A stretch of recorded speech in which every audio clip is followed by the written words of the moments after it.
My name is Gerald McAllister. I'm 17 and I live in London. And as I sit here typing, I'm working on this documentary.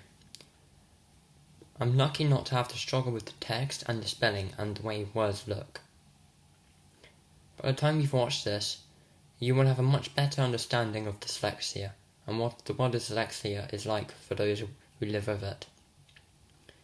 You will know the causes, the symptoms, and I'll call it personal success if you can help support dyslexic friends and colleagues at school, in family life, and at work. Join me. In what way does dyslexia affect people? Well, I think the main thing that's associated with dyslexia is difficulties with kind of reading and writing. It's a sort of impacts on your ability to process language in that way.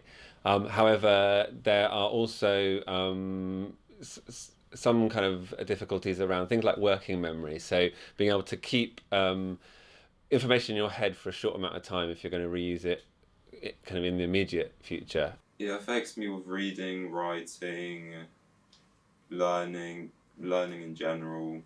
Like when you see a big word, you have to take a couple of seconds to think about what the actual word is, read it in your head, and then read it out loud. I'd say that there's positives and negatives to how it's affected me. The positives are that my brain works differently to most people, and I saw that as being unique. And the negatives are that I struggled with memory, reading, writing, and it got quite frustrating. Yeah, overall I think dyslexia has definitely affected me with reading, writing and my memory.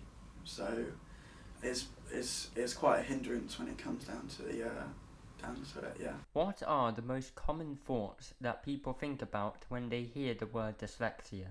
I think there is, and I do believe that this is getting better as time goes by, but I think sometimes people think of dyslexia as having an impact on your cognitive ability. In other words, your kind of levels of intelligence, and it really doesn't. It's to do with the way that you process information, and everybody, not just dyslexic people and non-dyslexic people, but everyone in the world processes information in slightly different ways. And a dyslexic person maybe has strengths in processing information that is verbal or visual more than that's written down. And I think it's not a sign of intelligence at all. And I think that a lot of people think that it is, and that's the biggest misconception.